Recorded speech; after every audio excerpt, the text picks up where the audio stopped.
tugenda kwogera ku Siriimu akudde ejjembe bitundu bino naye nga buzibu ki kubanga okunoonyereza kulaga nti bitundu by'eggwanga ebirala era ng'otwaliddemu ne Torombaale ebitundu ebya East n'eby'eggwanga ebirala abantu 5 bokka ku buli 100 be balwadde ba Siriimu naye ate bwe weyongera mu bitundu by'eno ku booda nga mwotwalidde Malaba we tuli abantu 12 ku buli 10 be balwadde ba Siriimu kale nga kikulaga nti bakubisaamu omuwendo ogwabo abalwadde ba Siriimu oba abalina akawuka ka Siriimu mu ggwanga awalala twagala okumanya obuzibu buvudde ku ki naye ng'ate ak'enjawulo akaliwo olwaleero tuyina engeri y'okulonda oli wa ddembe okwenyigira mu puroguramu eno n'omulama guno ng'olonda tugenda kulonda ki waliwo ekibuuzo olowooza abantu mu kitundu kyo bandikoze batya okubanga beekuuma obulwadde obwa mukenenya kyekibuuzo nti gwatulaba olowooza abantu mu kitundu kyo bandikoze batya okwekuuma obulwadde obwa mukenenya era bakuwadde ebiddibwamu oba ansa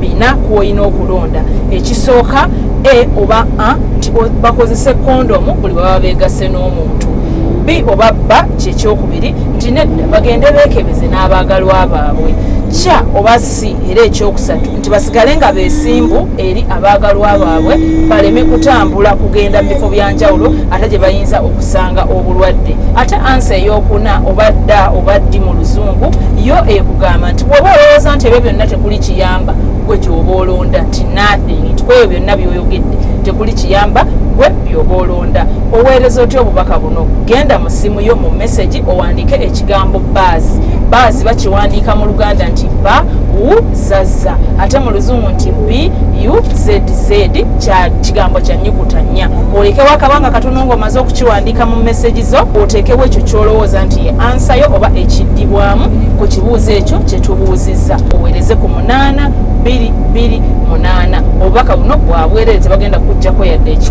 n'olwekyo munnange tusigalira mabega teseza eggwanga lyo tulabe nga tulwanyisa obulwadde obwa mukenenya tugendagenda maaso ate n'omulamwa ogw'olwaleero twawuliddeko nti munnange abakyala ey'okubooda abasinga bali mulimu guno ogw'ekiro oba kale abamu kye bandiise mu luzungu nti sex workers omuntu nga abaako n'omusajja gwe yegatta naye n'amuwaayo ku ssente ki ekivaamu ekyo yennyabo embeera yeereetebwa omuntu okola ekintu ng'ekyo oyinza okubeera ng'oli awo oluusi wali nebbaawo akufaako kyokka akufuddeko akulekedde abaana tolina ngeri gy'osobola kujjanjabamu baana ne b'oteekawo ka bizinesi wadde ng'akadaala tekasobola kuvaamu ssente osasuleko ennyumba tekasobola kuvaamu ssente osobole okuweerera abaana school fees n'osalawo n'ogamba kangende ku luguudo njiyeeyo 10 osobole okubeesaawo ki famiri yange kituusa ku ebyo ebintu omuntu okikola oyinza okubeera ng'oyinza okulira abantu n'ogenda mu hoteeri n'ogenda mu bbaala naye nga niwe oba wadde okola nga tosobola kola ki osasula n'okolera omuntu n'akuma ssente n'obeera nga kyokka kyokoleredde okuva mu myezi oba mwaka tolina kyokoze ki kyofunyeemu n'ofoosinga obulamu bwo n'ogenda n'okola ekintu ng'ekyo okikakana bukasi olw'embeera ebeerawo n'ogenda okulaba embeera gy'olimu kale ng'esingako wali ng'okola ki okola beekusa baba bafunira abasajja balina abasajja baabwe omusajja amugwaho yamulehera efamily yamulehere kyokka nakyokola ngu ali kukikola mu hoteeri alihola ene ku kibiri naye ku kibiri kyene ekyo omusajja yafu yamuleha nende efamily musibangisa siyamuleha nali mudaala kyokka ali kudaha asasuleho baana school fees adaha aliseho baana balyeho emmere asasuleho n'enyumba nga sibinyalihana nana nahengawo ate ahole sina ahole kuno mulimu kukwekusa naye naneekusa anahozesa kuno omukyalo oyo mu bufunza agambye nti no lwaki abaana bawalo babakyala bali mulimu guno n'agamba nti abasinga baali bakyala bafumbo kati ogenda n'obanga olina balo n'agenda n'akufaako balo bwakufaako n'ogenda n'ofuna omulimu mu hoteeri kati bw'ofuna omulimu mu hoteeri abahoteeri bakusasula 2,000 jjukira ennyumba gyakoleseemu yakupangisa oyina abaana kati munaffe tosobola sente 2,000 z'ofuna zino osasulireko abaana bye baagala osasulira ennyumba okakalamu naye tezimala n'agamba nti no gye biviiramu oba muntu gy'asalawo okusalawo agenda akole ki n'agenda mu mulimu guno era nga bwe twababulidde nti okunoonyereza kulaga nti sayidi eno naddala eya booda obulwadde bwa mukenenya buliko waggulu abantu 12 ku buli 10 balwadde ate nga mu ggwanga wala abantu 5 bokka ku buli 100 be balwadde. Ketwagala okumanya biki bye muwulidde ku siriimu nga oba nkugambe bya bulimba oba mu luzungu kitwandise misconception oba myth ebikusiki. Bagamba bw'oba webasina omusajja nga mwebaserayo bw'oba omusajja kati kiseera ekyokumala bw'osituka mangu n'otola akadomola n'ogenda mu benseni neweetawaaza musimu tasobola kukwata tetumanyi oba jje ekiri oba tekiri. Mutukirize ndowooza tugololemu. Omukyala abadde atwebuuzizaako nti abasajja abamu bo bagamba nti bwe yeegatta naye wano mukumala n'akikola nga tali munda mu mukyala n'akikolera ebweru nti omukyala n'omusajja bombi tebafuna ki bulwadde bwa mukenenya. Banaye tusaba tukigolole. Siriimu oba ojja kumufuna kasita weegatta n'omuntu yenna nga mulwadde nga temwekuumye ng'omusajja tayambadde kondomu ng'omukyala either obanga omukyala ye mulwadde oba mwami ye mulwadde kasita kubanga tewali kukuuma. Ne bw'oba tonuubuse ne bw'oba tokoze eki bannange oba ogenda funa obulwadde. Lwaki tubuuza obulwadde buno lwaki bunyinyitidde nnyo babwetalinde nnyo abantu abali ku booda? Lwaki abasajja bamutulera be basinga okubeera n'obulwadde? abatulere babeera n'obulwadde kati bo bajjamu ne bakwana abakazi ne babawo obulwadde abakazi awo ne batambuza muneeno kati sirimu oyo n'atambula eri eno yonna.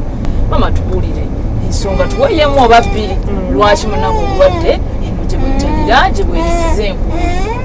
So one of the reasons as to why there is a high prevalence of HIV among the border areas is to do with truckers, because most times they spend long days away from home. So as they are traveling to their different destinations, there are temptations along the way because they spend a lot of their time at border areas waiting for clearance and so on. So in the event that they are in those different border areas and they are tempted, they usually have a lot of money.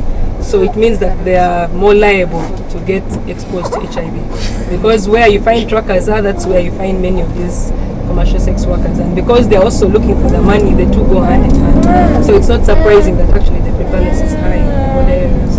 Omukyala omu kubakola mu bitongole ebikola ku bintu bya siriimu oba ensonga za bulwadde obwa mukenenya mu bitundu bino era ng'akolera Taso ye atunnyonnyodde nti mu kwetegereza okukwe ne mu kunoonyereza ng'ekitongole balaba nti abagoba b'ebimotoka ebinene bamala obudde bungi nga tebalika ate era ne mu bitundu bya wano ku mabooda bamalawo obudde bungiko kaakati nti abantu bano bo beegatta nnyo n'abakyala bano bakwana nnyo abakyala bano kati n'agamba nti ate munnange nga bwoga nti osindisa asitamye bagenda ne basanga nti abakyala bano ate nabo oluusi mubaamu abo abeetunda oba abanoonya ku ssente ng'embeera mbi kati ate abazze nga ssente bazirina balwadde ate basanze abazeetaaga nga bali mu buzibu n'olwekyo ne gujja bagira ne bawa nti wabeerawo okwegatta okutaliiko kkomo okutali kwa buvunaanyizibwa era ebivaamu siriimu era kyobola akwadde kyogerako nti kyekyo kyokka nti era kyoba olaba nti obulwadde buyitirivu nnyo mu bitundu bino kayajjukira abakyala bo baawano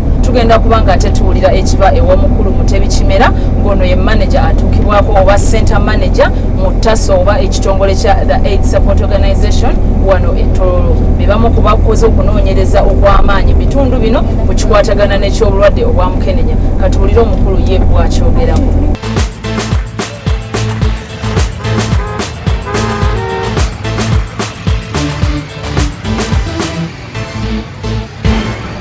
A district on the borderline, we have to say there's a lot of trade within the environment. Different teams, different people come within. For instance, people are trading from Kenya, from Tanzania, from people coming from Sudan. So you will find yourself that the combination of different kind of people creates different interests within the community. And one of the interests that comes out is the issue of having sexual workers, having different partners. You'll find that border towns, there are many of these levels of different people coming in. So it creates that kind of problem, which we think, well, as we work closely together, we need to address it, both sides, if it is Kenya, Uganda, and that's the way we are looking at this and the way we are extending the services. So that at the end of the day, both sides were able to have the treatment and the support that is required within our setting. Yeah, my appeal to fellow Ugandans is that they should understand that the HIV/AIDS is real and still killing.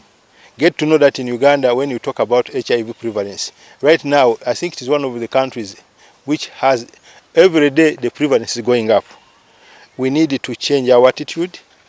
We need to see how best we can support. Now it is important that we are appealing to the government and the leadership.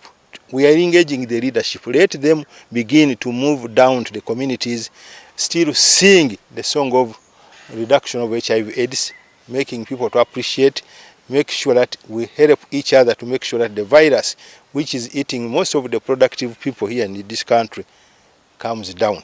So we need to pray from the religious leaders, the cultural leaders, the political wing, everybody. The struggle has to continue because we have no shortcut. Naye twagala okumanya bulabe ki obuli mulimu gw'okwetunda. Mama Bebe, ebintu by'owulira buzibu ki bw'owulira obuli abantu bano abali mu mulimu guno bwe basanga? Obuzuuzi bwe mpulira oyinza n'omusajja nene nayambala kondomu eno neeyalina zitokwabika n'oyinza okufuniramu obulwadde. So n'ekya kondomu ogenda weesibye ebbiri byennyabo obuzibu obuli mu mulimu guno oba obuli mu kwetunda.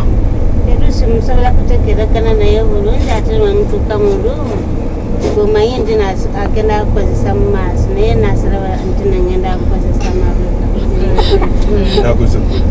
What problems are people who engage in commercial sex? Okay, one of the issues that comes up is issues of gender-based violence, like they've been mentioning. You find that their sexual rights, they're abused.